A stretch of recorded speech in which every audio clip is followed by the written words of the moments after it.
news and features from around Australia and around the world. This is Travel Radio Australia. Here's your host and travel guide, Ren Sveers.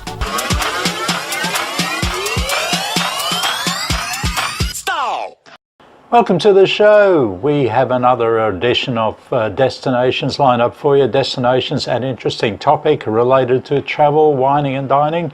First up on the show, we'll visit Canada. We'll also visit the gambling capital of Asia, which is Macau, of course. We'll learn about tourism in Colorado in the north of America. What else? Okay, we will meet up with Greg Mortimer, who is a well-known adventurer here in Australia, the founder of Aurora Expeditions. And he's had a ship named after him, courtesy of the company which he no longer leads, but he's still heavily involved with, of course. That's all happening on this show.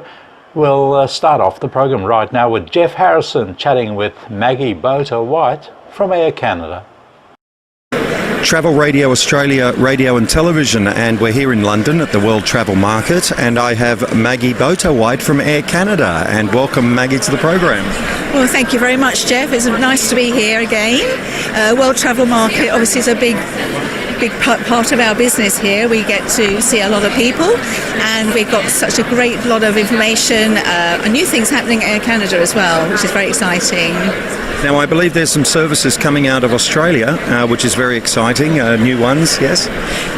We're really lucky, yes. We've got the brand new Dreamliner aircraft, and we're going to be flying out of Sydney, Melbourne and Brisbane into Vancouver, and then obviously we have daily services from Vancouver to London, so it's seamless travel. Now, Air Canada is such a great, hub sort of airline where you can base yourself and you go all over the world, basically. Well, we do. We are a global airline. People think because of the name Air Canada, we just fly to Canada, but obviously we don't. Toronto is our main hub, I would say, from the UK into Canada. And from Toronto, we have great connections down to the USA, also down to South America and Caribbean. But the new Dreamliner is just fantastic, isn't it? For someone who hasn't experienced it, tell us a bit about it.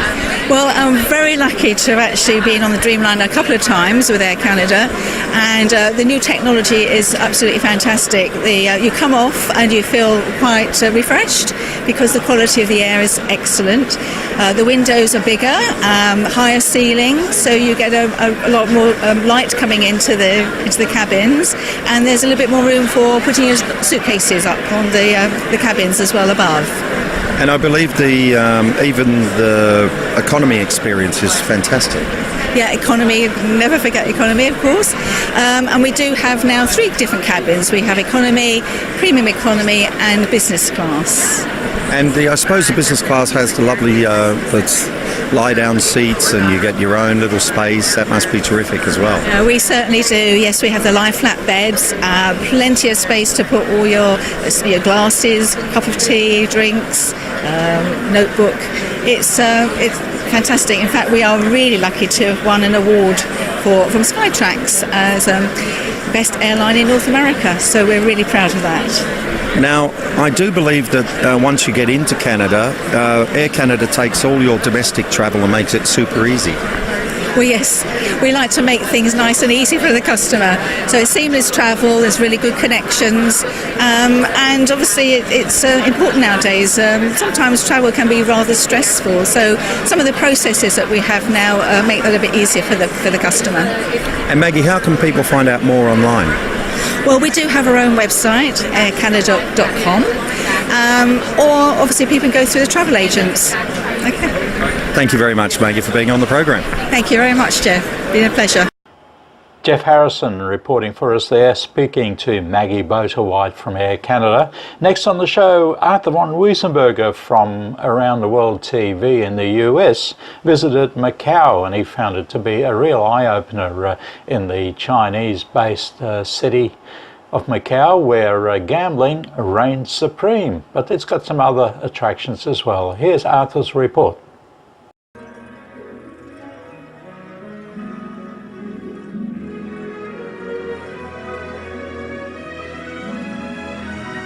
Macau is about 6,000 miles from Los Angeles, and one can either fly into their local airport via Hong Kong or take the ferry.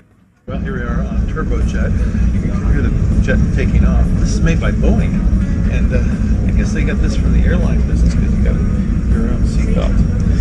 And also this from the airline business in case it gets a little rough. We'll soon find out. Anyway, still a category typhoon out there, and this is typhoon number 8. So it'll be interesting to see how it gets us to Macau. Keep my fingers crossed. There are high-speed ferries from Hong Kong and Kowloon, as well as direct from Hong Kong International Airport. It's a 70-minute ride, and even in bad weather, the turbojet ferry was fairly smooth and enjoyable. Macau is a 10-square-mile city, formerly a Portuguese colony, and today a special administrative region of China. Macau is best known as the Las Vegas of China for casino gambling, and recent reports indicate that Macau makes more revenue from casino gambling than Las Vegas. Sheldon Adelson's Venetian is a 39-story hotel casino on the Cotai Strip. It is one of the largest buildings in the world with over 10 million square feet under roof.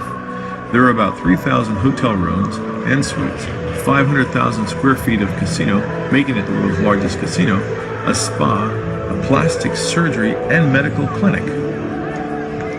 At the Venetian's Cotai Arena, performers from Lady Gaga and Beyoncé to NBA basketball teams entertain.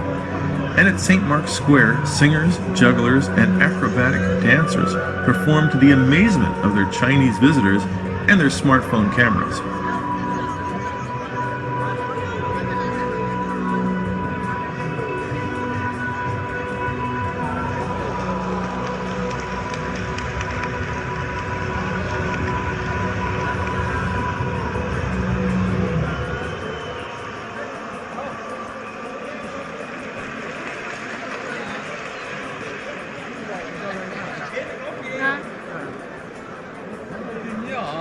The Venetian has over 30 restaurants, 330 Grand Canal shops, and 3 water canals, even with Chinese gondoliers singing Italian opera.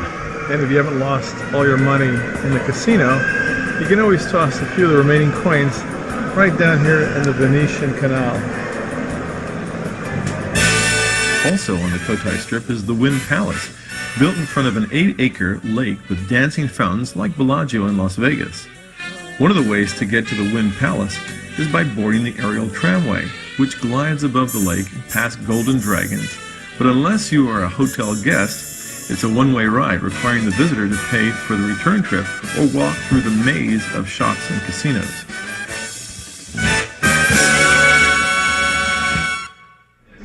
I'm just going to keep going. If you have card, What's that? room card.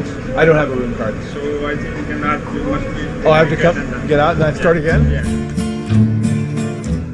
There are approximately 350 gaming tables, of which 60 are for VIPs. Gambling is different in Macau. In Las Vegas, it's entertainment. But in Macau, the gamblers look at it as an investment. They're much more serious. You won't hear the laughter, see the drinking, or other distractions in the Macau casinos. Minimum bets are at least triple in Macau. A hand of blackjack starts at $40. The gambling tables in Macau pull in 7 times more money than Las Vegas.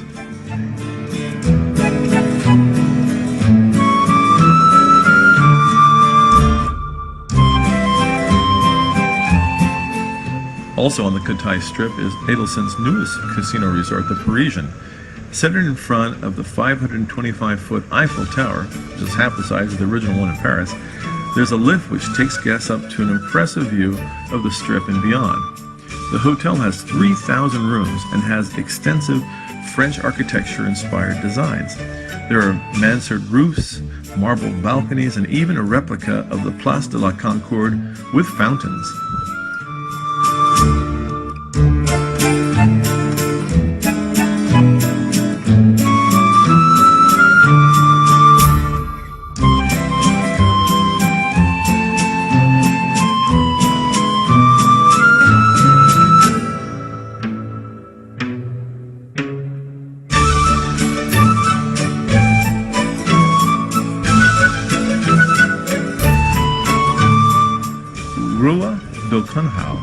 is a narrow pedestrian street in Villa de Taipa, a historical village in the shadow of the large Cotai casinos. Here one can savor some of the traditional Macau street foods, from almond cakes, egg rolls, to egg custard tarts. One can also savor the 450 years of Portuguese heritage and realize that Macau was the first and last European colony in China. And this is the Four Seasons and their next door neighbor casino, the Plaza Casino. The hotel is definitely full of luxury suites at affordable prices. So let's go and check it out. The 19-story hotel has rooms and suites with contemporary elegance, 55-inch LED televisions, and fast Wi-Fi. Junior suites have 861 square feet of space, including a dining room table, lounge area, and impressive views of Cotai. 3 restaurants include Belcancoa, which offers breakfast, lunch, and dinner buffets. The breakfast buffet includes all the traditional fare, including fresh juices, salads, local and European cheeses and charcuterie, congee with traditional condiments, an extensive noodle bar, 4 flavors of ice cream. Yes, ice cream for breakfast. Pastries, including a chocolate-filled one that looks like a burger, and the famous Macau egg tartlet. There are also Indian curries and papadums, dim sum, and did I mention ice cream? Yeah, perfect for me, but not for everybody.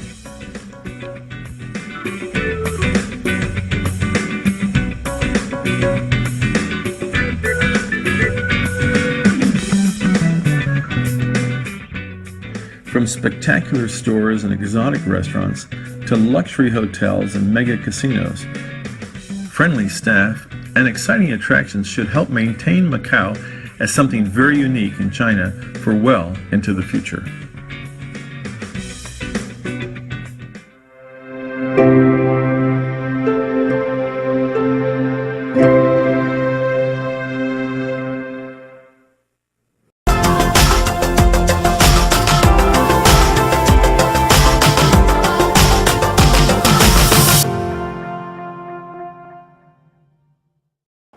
Next on the agenda, we take you to the wilds of America, Colorado. Let's have a listen to this report recorded exclusively for Travel Radio Australia. Kathy, we're at the World Travel Market in glorious London. We sincerely hope you've had a good visit here. And in terms of what you're representing and your future vision for Colorado, could you tell us a little bit more about that, please? Well, some of our most interesting conversations have been about the fact that we are getting a new nonstop air service to Colorado. So we have been the most underserved, or the second most underserved market for a number of airlines. And over the past few months, suddenly that balance is tipping, and we're getting several new nonstop flights. We'll have a new nonstop flight to Paris in the spring, but more importantly, we have 3 nonstop flights from London to Denver, which is opening up our Colorado activities to a whole new segment of travelers in our state. So there's so much opportunity. We hope that these new range of fares will appeal to a broader range of travelers and introduce UK travelers in particular to all of the wonders and the beauty that Colorado offers. Well, that's really exciting, and as you say, it's going to open it up to a whole new market. Now, in terms of USP, obviously you've got great natural beauty, etc. And I remember a few years ago, Texas went on the front foot, a new initiative to create it as to kind of reframe in a way Texas as a winter destination, almost as a kind of rival for shopping against places like Dubai, because there's a big shopping experience there. Where do you see Colorado in terms of its unique proposition to people who may not be that familiar with it, or indeed haven't yet been? Yeah, Colorado has long been revered as a ski destination, but I think the news for a lot of people is that Colorado is a year-round destination, and we offer adventure of all aspects, of all stripes. You can snowshoe, cross-country ski, fat bike, do all manner of things in the winter, but during the summer, Colorado really comes alive with whitewater rafting, with hiking, cycling, both mountain biking and road biking. There's just a range of opportunities for a traveler. And another surprising fact about Colorado for many travelers is that we have really extraordinary food. So we have a very rich farm-to-table culture in our state, but we also have more than 300 craft breweries, more than 70 craft distilleries, and even a number of about 100 wineries in our state along the western slope, which has a very Mediterranean climate. Fantastic. Well, certainly the brewery angle will be of great appeal to Londoners, because, you know, we do like our beer here, and obviously to fellow Australians as well. So it's really exciting that you've got a really good culinary scene there, great natural beauty, skiing, of course. And in terms of price point, I mean, is there an experience for all kind of budget ranges? There is. Colorado is one of those destinations where you can travel the way you want to. There is just such a range of opportunities because our state is a very large state and it offers a range of experience. But you can enjoy a very luxurious experience, or you can enjoy, hiking, backpacking, camping, if that's more to your taste. Australia happens to be our second largest overseas travel market. A number of Australians have found their way to our Four Corners state and typically enjoy the outdoor adventure that we have to offer, as well as the skiing in the winter. Fantastic. Well, thank you so much for your time, and we hope to see you all in Colorado very soon. Okay, thank you. Thank you.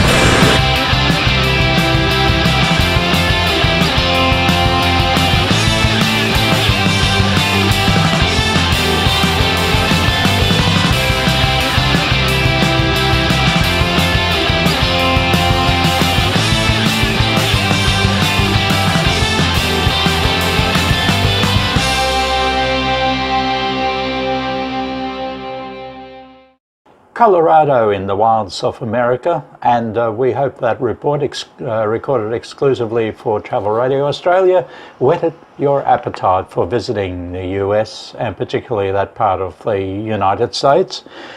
Next on the show, we take a report from our Australian associates, Travel Writers Radio in Melbourne. Veronica Matheson, one of the regular reporters on that show, chats with Australian adventurer Greg Mortimer.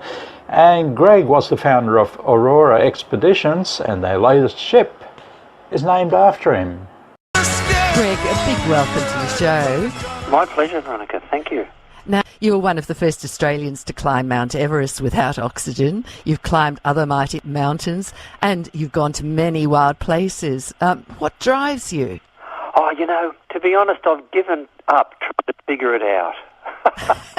It's like breathing or going to church on Sunday. I've just done it forever.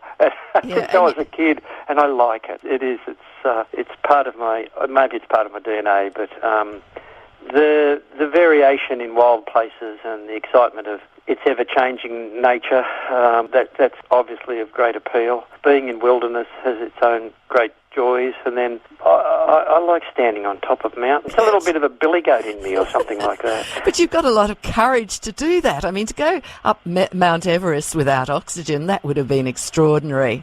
It was, yes, and it was a wonderful, wonderful thing to do, and it's become richer with the passage of years, if you like, in my own mind's eye. We had a very successful, happy, strong expedition, which was a great success. And you've always wanted to share your love of these wild places, so you co-founded Aurora Expeditions with your wife in 1991, wasn't it? Yeah, 1990-91 Antarctic season we started. Why did you do that? Was it because you felt you'd been to enough places? In the bicentennial year, Margaret and I were on a bicentennial climbing expedition to Antarctica.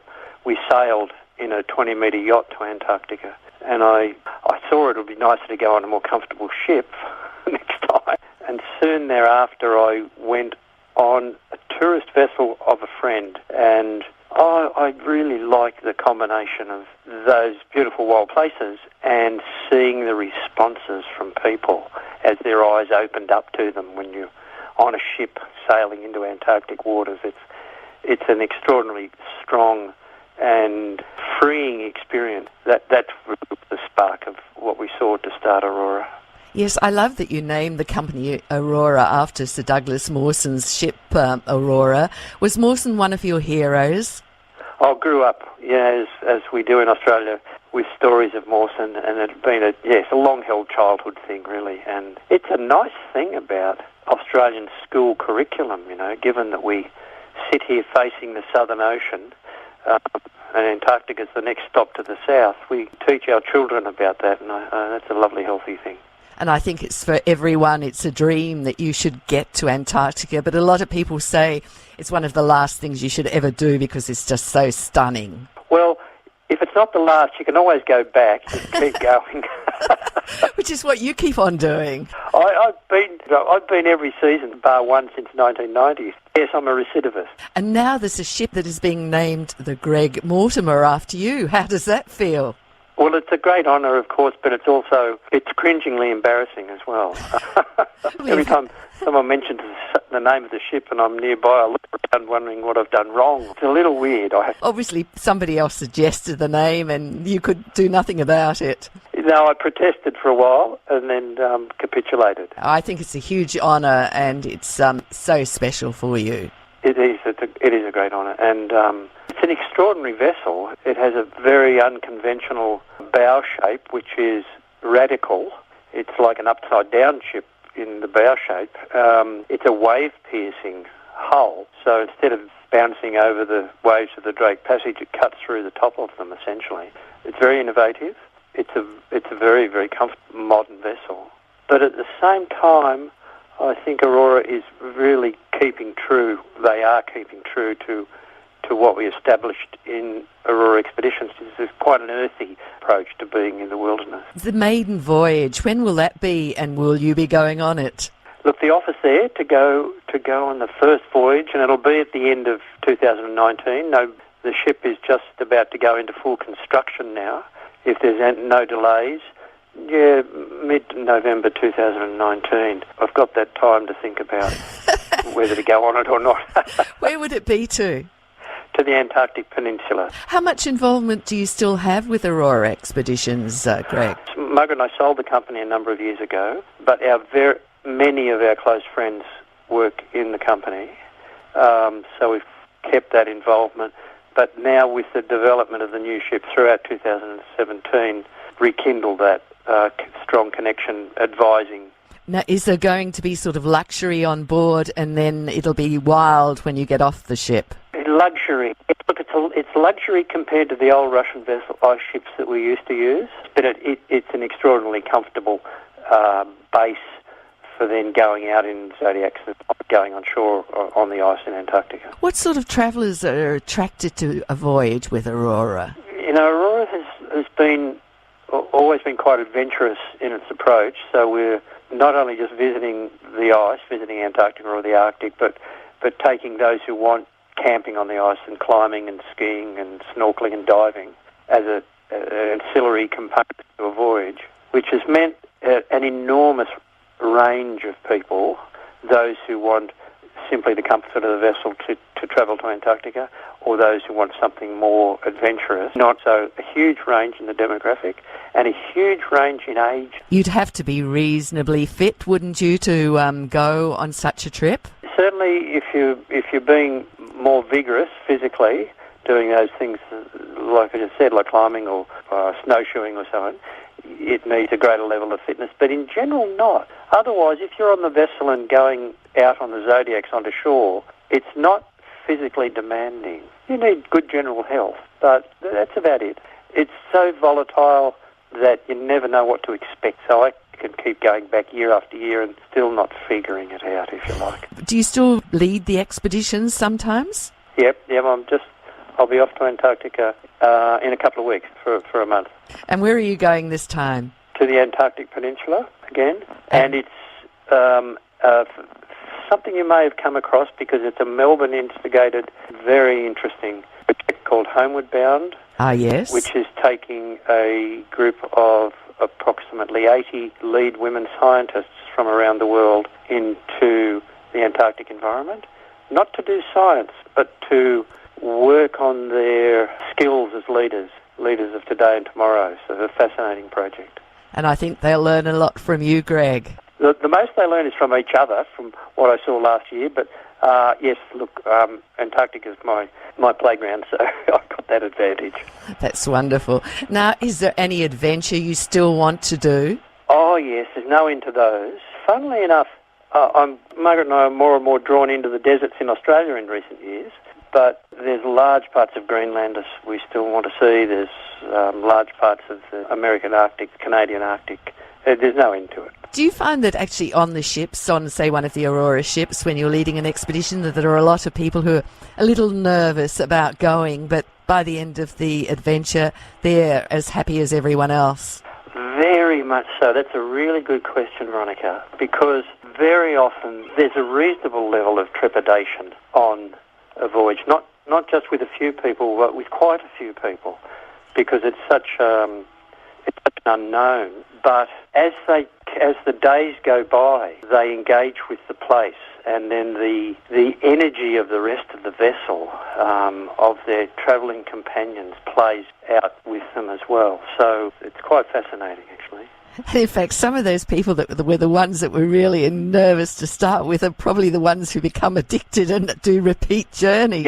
Yeah, very good observation. Exactly that. They're the ones that get the most out of it because the place, the ice and the wildlife and the otherworldliness of it is a really nice medium for allowing them to come out of themselves. It's a delightful thing to watch and be part of. And Greg, the season is just about to start, isn't it? Or has it already started in Antarctica? It's well on the way. We're now right in the middle of the Antarctic season. So it kicks off when the frozen sea around the continent melts in October, end of October, early November, and can go through until April when the sea starts to freeze again. So which time of the year would you recommend anybody to go?